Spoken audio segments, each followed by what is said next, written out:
মনে রাখবেন, আপনি এই রাজপথে 17টা বছর আন্দোলন করে গণতন্ত্রের পুনরুদ্ধার করেছিলেন।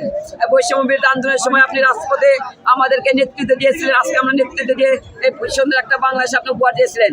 কাজে আমি বলতে চাই, আমাদের থাকবে 5 বছর নয়, আমরা চাই যে আপনি পরিচালনা করবেন আগামীতে যেন বলতে পারে সারা 209টা দেশের ভিতরে বাংলাদেশ একটা অন্য একটা দেশ হয়েছে।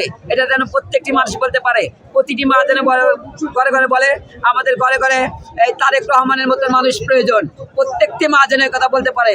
কাজে আপনার কাছে বলতে চাই যে পুলিশ প্রশাসন থেকে শুরু করে বাংলাদেশের সকল জায়গা থেকে শুরু করে সকল জায়গায় দুর্নীতি মুক্ত করবেন এবং প্রত্যেকটি সংসদ সদস্যদের বলে দিবেন আগামীতে আর কোনো দুর্নীতি হবে না, আগামীতে আর কোনো চাঁদাবাজি হবে না, আগামীতে আর কোনো জমি দখল হবে না, আগামীতে আর কোনো গরিবের বিরুদ্ধে কোনো জুলুম হবে না, বালু দখল হবে না, কোনো জায়গায় কোনো কাজ চলবে না।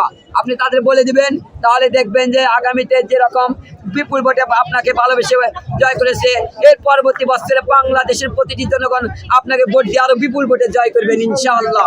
এক মুঠো খেয়ে আমরা বাঁচতে চাই, আমরা এই দুর্নীতি মুক্ত বাংলাদেশ চাই, চাঁদাবাজ মুক্ত বাংলাদেশ চাই এবং ন্যায় ইনসাফের মতো ইসলামের মতো একটা বাংলাদেশ চাই, যেখানে থাকবে না কোনো হানাহানি, পিতা মাতার সাথে কোনো লড়াই চলবে না। থাকবে আমরা এই দেশে থাকবে হলো আইনের শাসন থাকবে এবং ইসলামের শাসন থাকবে।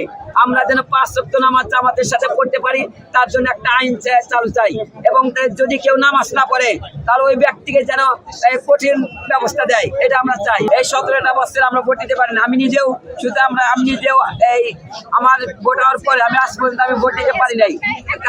কারণ এই স্বৈরাচারী সরকারে তারা ভোটের অধিকার হরণ করেছিল। তারা 10 বছরের 5 বছরের বাচ্চাদেরকে দিয়ে একতরফা নির্বাচন করে তারা জয়লাভ করেছে। কিন্তু আমাদের নেতা তারেক রহমান আজকে বাংলাদেশে চেয়েছেন যে একটা সুষ্ঠু নির্বাচনের পরিবেশ তৈরি করে। ডক্টর ইউনূস সাহেব যে সুষ্ঠু নির্বাচন করেছেন, বাংলাদেশে উৎসব মুখরভাবে নির্বাচনের দিয়েছেন। বাংলাদেশের প্রতিটি মানুষ বুঝতে পারছে যে এবার নির্বাচন সবচাইতে ভালো নির্বাচন এবং দীর্ঘ 17 বছর যে নির্বাচন হয়েছে ওই রকম পাতানো কোনো নির্বাচন হয়নি বাংলাদেশে, অনেক রকম একটা নির্বাচন হয়েছে। কাজে আমরা বলতে চাই আগামীতেও যেন এই রকমই নির্বাচন হয়।